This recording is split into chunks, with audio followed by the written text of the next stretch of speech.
and welcome to Mustaq Kunnur Academy.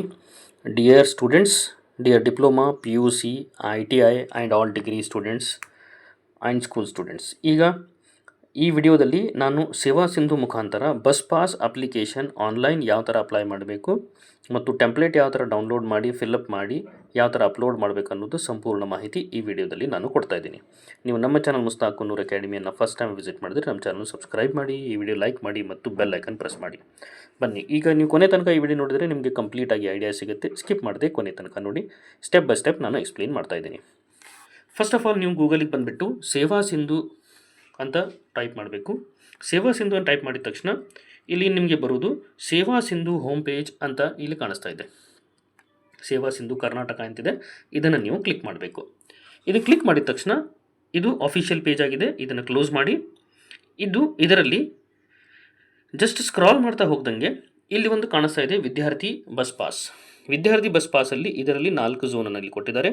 ನಿಮ್ಮದು zone ಯಾವುದಿದೆ ನೀವು ಅದನ್ನು ಸೆಲೆಕ್ಟ್ ಮಾಡ್ಕೊಳ್ಳಿ. ಒಂದು ವೇಳೆ BMTC ಇದ್ದರೆ BMTC, KSRTC ಇದ್ದರೆ KSRTC, ಕಲ್ಯಾಣ ಕರ್ನಾಟಕ ಸಾರಿಗೆ ಇದ್ದರೆ ಕಲ್ಯಾಣ ಕರ್ನಾಟಕ ಸಾರಿಗೆ. ಈಗ ನಾನು ಇದರಲ್ಲಿ ವಿದ್ಯಾರ್ಥಿ ಬಸ್ ಪಾಸ್ ಏನಿದೆಯಲ್ಲ ಇದನ್ನು ಕ್ಲಿಕ್ ಮಾಡ್ತೀನಿ. ಕ್ಲಿಕ್ ಮಾಡಿದ ತಕ್ಷಣ ಇದಕ್ಕಿಂತ ಮುಂಚೆ ಸೇವಾ ಸಿಂಧುನಲ್ಲಿ ನಿಮ್ಮದು ಅಕೌಂಟನ್ನು ನೀವು ಕ್ರಿಯೇಟ್ ಮಾಡಿರಬೇಕು. ಈಗ ನಾನು ಅಕೌಂಟನ್ನು ಆಲ್ರೆಡಿ ಕ್ರಿಯೇಟ್ ಮಾಡಿದ್ದೀನಿ. ಅದರ ಮುಖಾಂತರ ನಾನು ಲಾಗಿನ್ ಆಗ್ತಾ ಇದ್ದೀನಿ. ನೀವು ಲಾಗಿನ್ ಆದ ತಕ್ಷಣ ಇಲ್ಲಿ ನಾವು ನೋಡಬಹುದು download predefined form template ಅಂತ ಇರುತ್ತೆ. This is student pass declaration. ಅಂದರೆ ಸ್ಟೂಡೆಂಟ್ ಪಾಸ್ ಡಿಕ್ಲರೇಷನ್ ಅಂದರೆ ಏನಂದರೆ ಈ ಫಾರ್ಮನ್ನು ನೀವು ಡೌನ್ಲೋಡ್ ಮಾಡಿಬಿಟ್ಟು ಇದನ್ನು ನೀವು ತುಂಬಿ ಮತ್ತೆ ಅಪ್ಲೋಡ್ ಮಾಡಬೇಕಾಗತ್ತೆ. ಫಸ್ಟ್ ನೋಡುವ ಇದರಲ್ಲಿ ಏನು ಮ್ಯಾಟರ್ ಎಲ್ಲ ಕೊಟ್ಟಿದ್ದಾರಂತೆ. ಕ್ಲಿಕ್ ಆನ್ ಡೌನ್ಲೋಡ್ ಮಾಡಿದ ತಕ್ಷಣ ಈಗ ಇದರಲ್ಲಿರೋ ಮಾಹಿತಿ ಏನಂದರೆ ದಿಸ್ ಈಸ್ ಫಾರ್ಮ್. ಈ ಫಾರ್ಮ್ ನೀವು ತುಂಬಬೇಕಾಗತ್ತೆ. ಇದನ್ನೆಲ್ಲ ತುಂಬಿಟ್ಟು ನೀವು ಮತ್ತೆ ಇದರಲ್ಲಿ ವೆಬ್ಸೈಟ್ನಲ್ಲಿ ಅಪ್ಲೋಡ್ ಮಾಡಬೇಕಾಗತ್ತೆ.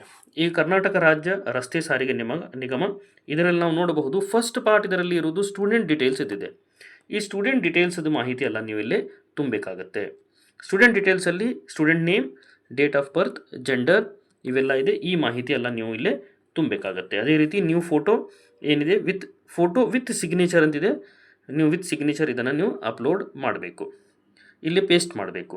ಅದೇ ರೀತಿ ವಿದ್ಯಾಸಂಸ್ಥೆಯ ಹೆಸರು ಮತ್ತು ವಿಳಾಸ, ಅಂದರೆ ನೀವು ಯಾವ ಕಾಲೇಜಲ್ಲಿ ಓದ್ತಾ ಇದ್ದೀರಿ ಆ ಕಾಲೇಜದ ಪೂರ್ಣ ವಿಳಾಸ ಇಲ್ಲಿ ನೀವು ಬರೀಬೇಕು. ಅದೇ ರೀತಿ ವಿದ್ಯಾರ್ಥಿಯ ವಾಸಸ್ಥಳ, ರೆಸಿಡೆನ್ಷಿಯಲ್ ಅಡ್ರೆಸ್, ಕಂಪ್ಲೀಟ್ ರೆಸಿಡೆನ್ಷಿಯಲ್ ಅಡ್ರೆಸ್ಸನ್ನು ನೀವು ಬರೀಬೇಕು. ಮತ್ತು ಯಾವ ರೂಟ್ಲಿಂದ ಬರ್ತಾ ಇದ್ದೀರಿ, ಎಲ್ಲಿಂದ ಎಲ್ಲಿವರೆಗೆ ವಾಯಾ, ಒಂದು ವೇಳೆ ನೀವು ಬಸ್ ಚೇಂಜ್ ಮಾಡ್ತಾ ಇದ್ದರೆ ಅದು ಯಾವ ರೂಟಿಗೆ ವಾಯಾ ನೀವು ಚೇಂಜ್ ಮಾಡ್ತಾ ಇದ್ದೀರಿ ಅದರ ಬಗ್ಗೆ ಈ ಮಾಹಿತಿಯನ್ನು ಬರೆದ್ಬಿಟ್ಟು ಇಂಪಾರ್ಟೆಂಟ್ ಏನಂದರೆ ಇಲ್ಲಿ ನೋಡಿ ಕಾಲೇಜು ಮತ್ತು ವಿದ್ಯಾನಿಲಯ ಮೊಹರುಗಳು ಅಂತಿದೆ, ಅಂದರೆ ಸೀಲ್ ಹಾಕ್ಕೋಬೇಕು ಇಲ್ಲೇ. ನಂತರ ಪ್ರಾಚಾರ್ಯ ಅಥವಾ ಮುಖ್ಯೋಪಾಧ್ಯಾಯರ ಸಹಿ ಮತ್ತು ದಿನಾಂಕ ಇಲ್ಲಿ ನೀವು ಅವರ ಸಹಿಯನ್ನು ತೆಗೆದುಬಿಟ್ಟು ಈ ಫಾರ್ಮ್ ನೀವು ಸ್ಕ್ಯಾನ್ ಮಾಡಿ ನಿಮ್ಮ ಹತ್ರ ಇಟ್ಕೋಬೇಕು. ನಂತರ ಏನು ಮಾಡಬೇಕಂದ್ರೆ ಇದು ನಂತರದ ಸ್ಟೆಪ್ಸಲ್ಲಿ ಇದು ಅಪ್ಲೋಡ್ ಮಾಡೋ ಅವಶ್ಯಕತೆ ಇರುತ್ತದೆ. ಈಗ ನೆಕ್ಸ್ಟ್ ಈಗ ನೀವು ಮೇನ್ ಪೇಜಿಗೆ ಬಂದರೆ ಬ್ಯಾಕ್ ಅಂತ ಕ್ಲಿಕ್ ಮಾಡಿ. ಇಲ್ಲಿ ನಾವು ನೋಡಬಹುದು ಇದರಲ್ಲಿ ಲೆಫ್ಟ್ ಸೈಡ್ ಏನಿದೆ ಇದರಲ್ಲಿ ಅಪ್ಲೈ ಫಾರ್ ದ ಸರ್ವಿಸ್ ಅಂತ ಕಾಣಿಸ್ತಾ ಇದೆ. ಅಪ್ಲೈ ಫಾರ್ ದ ಸರ್ವಿಸ್ ಇದು ಕಾಣಿಸ್ತಾ ಇದೆಯಲ್ಲ, ಇದನ್ನು ಕ್ಲಿಕ್ ಮಾಡಿದ ನಂತರ ವ್ಯೂ ಅವೈಲೇಬಲ್ ಸರ್ವಿಸ್ ಅಂತ ಕ್ಲಿಕ್ ಮಾಡಿ. ಇದರಲ್ಲಿ ನಾವು ನೋಡಬಹುದು ಎಲ್ಲ ಝೋನದು ಹೆಸರು ಕೂಡ ಕೊಟ್ಟಿದ್ದಾರೆ. Application for KSRTC student bus pass correction ಇದೆ, ಬಸ್ ಪಾಸು ಇದೆ. Application for issue of student bus pass ಇವೆಲ್ಲ ಅಪ್ಲಿಕೇಶನ್ಸನ್ನು ಓಪನ್ ಆಗಿದ್ದಾವೆ. NW KSRTC ಎಲ್ಲ ಇದೆ. ಈಗ ನಾನು ಇದರಲ್ಲಿ ಆಪ್ಷನ್ 3 ತೊಗೋತೀನಿ. ನಿಮ್ಮದು ಝೋನ್ ಯಾವ್ದು ಬರುತ್ತೆ ಆ ಝೋನ್ ನೋಡಿ ನೀವು ಆಪ್ಷನನ್ನು ಚೂಸ್ ಮಾಡಿ. ಕ್ಲಿಕ್ ಮಾಡಿದ ತಕ್ಷಣ ಈಗಾಗಲೇ ನಾನು ಇದು ಡಿಕ್ಲರೇಷನ್ ಡೌನ್ಲೋಡ್ ಮಾಡೋದು ಮತ್ತು ಯಾವ ಥರ ತುಂಬುದು ಅಂತ ಹೇಳಿದ್ದೀನಿ. ಇದರಲ್ಲಿ ಕ್ಲಿಕ್ ಟು ಪ್ರೊಸೀಡ್ ಅಂತ ಕ್ಲಿಕ್ ಮಾಡಿ. ಕ್ಲಿಕ್ ಟು ಪ್ರೊಸೀಡ್ ಅಂತ ಕ್ಲಿಕ್ ಮಾಡಿದ ತಕ್ಷಣ ಇಲ್ಲಿ ಮೊಟ್ಟ ಮೊದಲನೇದಾಗಿ please update the latest photo in Aadhaar then apply for the student ಅಂತಿದೆ. ನೀವು ಒಂದು ವೇಳೆ ಓಲ್ಡ್ ಫೋಟೋ ಇತ್ತಂದರೆ ನೀವು ಹೊಸದಾಗಿ ಫೋಟೋನ ಅಪ್ಡೇಟ್ ಮಾಡಿಸಿ ಆಧಾರದಲ್ಲಿ. ಮತ್ತು ಈಗ ಫಸ್ಟ್ ನಾವು ಇಲ್ಲೇ ಇಂಡಿಯನ್ ಸಿಟಿಸನ್ ಅಂತ ಸೆಲೆಕ್ಟ್ ಮಾಡ್ಕೋಬೇಕು. ನಂತರ ಕರ್ನಾಟಕ ಅಂತ ಸೆಲೆಕ್ಟ್ ಮಾಡ್ಕೊಂಬಿಟ್ಟು ಅದಕ್ಕಿಂತ ಮುಂಚೆ ನೀವು ಆಧಾರ್ ಅಥೆಂಟಿಕೇಷನನ್ನು ಮಾಡಬೇಕು. ನೀವು ಆಧಾರ್ ಅಥೆಂಟಿಕೇಷನ್ ಮಾಡಿದರೆ ಏನಾಗುತ್ತೆ ಅಂದರೆ ಆಟೋಮೆಟಿಕ್ ಆಗಿ ನಿಮ್ಮದು ಫೋಟೋ, ಅಡ್ರೆಸ್ ಮತ್ತು ಎಲ್ಲ ಡೀಟೇಲ್ಸ್ ಆಟೋ ಫೆಚ್ ಆಗುತ್ತೆ.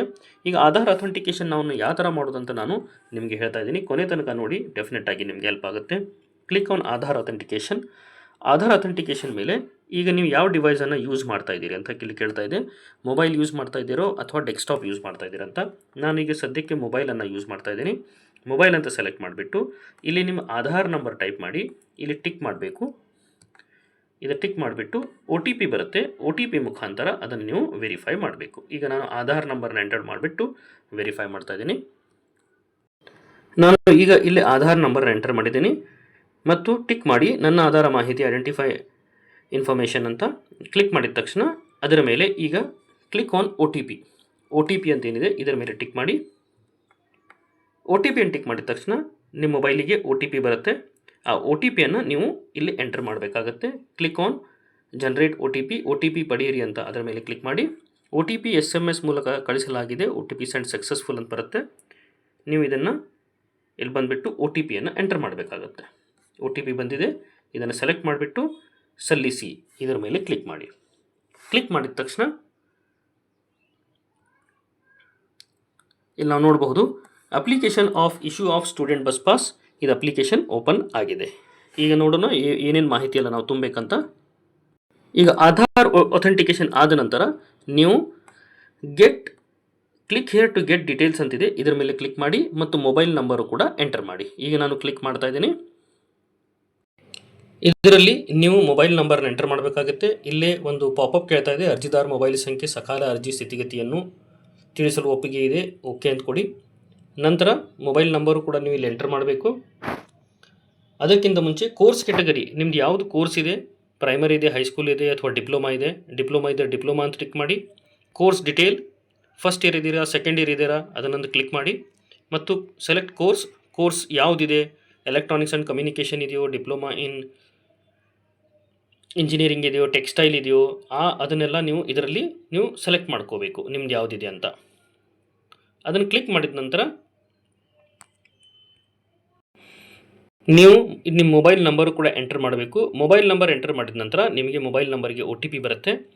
ಆ ಒ ಟಿ ಪಿಯನ್ನು ನೀವು ಇಲ್ಲಿ ವೆರಿಫೈ ಮಾಡಬೇಕಾಗತ್ತೆ. ನೀವು ಗೆಟ್ ಡೀಟೇಲ್ಸ್ ಅಂತ ಕ್ಲಿಕ್ ಮಾಡಿದ ತಕ್ಷಣ ನಾವು ನೋಡ್ಬೋದು gender, date of birth, address ಎಲ್ಲ ಬರುತ್ತೆ. ಅದೇ ರೀತಿ ನೀವು ಇಲ್ಲಿ ನಿಮ್ಮ ಮಾಹಿತಿ ಎಲ್ಲ ತುಂಬಬೇಕು. Student ID, student name, address, university name ಯಾವುದಿದೆ ಅದನ್ನು ನೀವೆಲ್ಲ ತುಂಬಬೇಕು. ಅದೇ ರೀತಿ ನಿಮ್ಮದು ಡಿಸ್ಟಿಕ್, ತಾಲೂಕು ಯಾವುದಿದೆ ಅದನ್ನೆಲ್ಲ ನೀವು ಇಲ್ಲಿ ತುಂಬಬೇಕಾಗತ್ತೆ. ನಿಮ್ದು ಯಾವ ತಾಲೂಕಿದೆ ಅದನ್ನು ತುಂಬಿ. ಅದೇ ರೀತಿ ಯಾವ ತಾಲೂಕು ಬರುತ್ತೆ, ಗದಗರಲ್ಲಿ ಯಾವುದು ರೋಣ ತಾಲೂಕು ಬಂದರೆ ರೋಣ ತಾಲೂಕು ಅಂತ ತುಂಬಿ. ಇನ್ಸ್ಟಿಟ್ಯೂಟ್ ಹೆಸರು ನೋಡಿ, ನಿಮ್ದು ಯಾವ್ದು ಬರುತ್ತೆ ಇನ್ಸ್ಟಿಟ್ಯೂಟ್ ಅದನ್ನು ನೀವು ತುಂಬಬೇಕಾಗತ್ತೆ. ಅದನ್ನು ಕರೆಕ್ಟಾಗಿ ಸೆಲೆಕ್ಟ್ ಮಾಡ್ಕೊಂಬಿಟ್ಟು ನಿಮ್ಮದು ಕಾಲೇಜಿದು ಯಾವ್ದು ಬರುತ್ತೆ ಅದನ್ನು ನೀವು ಕರೆಕ್ಟಾಗಿ ಸೆಲೆಕ್ಟ್ ಮಾಡಿಬಿಟ್ಟು ನೀವು ತುಂಬಬೇಕು. ತುಂಬಿದ ನಂತರ ಇವೆಲ್ಲ ಮಾಹಿತಿ ತುಂಬಿದ ನಂತರ ಸಬ್ಮಿಟ್ ಅಂತ ಕ್ಲಿಕ್ ಮಾಡಿ. ಸಬ್ಮಿಟ್ ಅಂತ ಕ್ಲಿಕ್ ಮಾಡಿದ ನಂತರ ನೆಕ್ಸ್ಟ್ ಸ್ಟೆಪ್ಪಲ್ಲಿ ನೀವು ಏನು ಮಾಡಬೇಕಂದ್ರೆ ಅಪ್ಲೋಡ್ ಮಾಡಬೇಕಾಗತ್ತೆ. ಅಪ್ಲೋಡ್ ಮಾಡಬೇಕಂದ್ರೆ ಅದರಲ್ಲಿ ಫಸ್ಟ್ ಒಂದು ಡಿಕ್ಲರೇಷನ್ ಫಾರ್ಮನ್ನು ಅಪ್ಲೋಡ್ ಮಾಡಬೇಕು ಮತ್ತು ಎರಡನೇದಾಗಿ ಫೀ ರೆಸಿಪ್ಟನ್ನು ಅಪ್ಲೋಡ್ ಮಾಡಬೇಕು.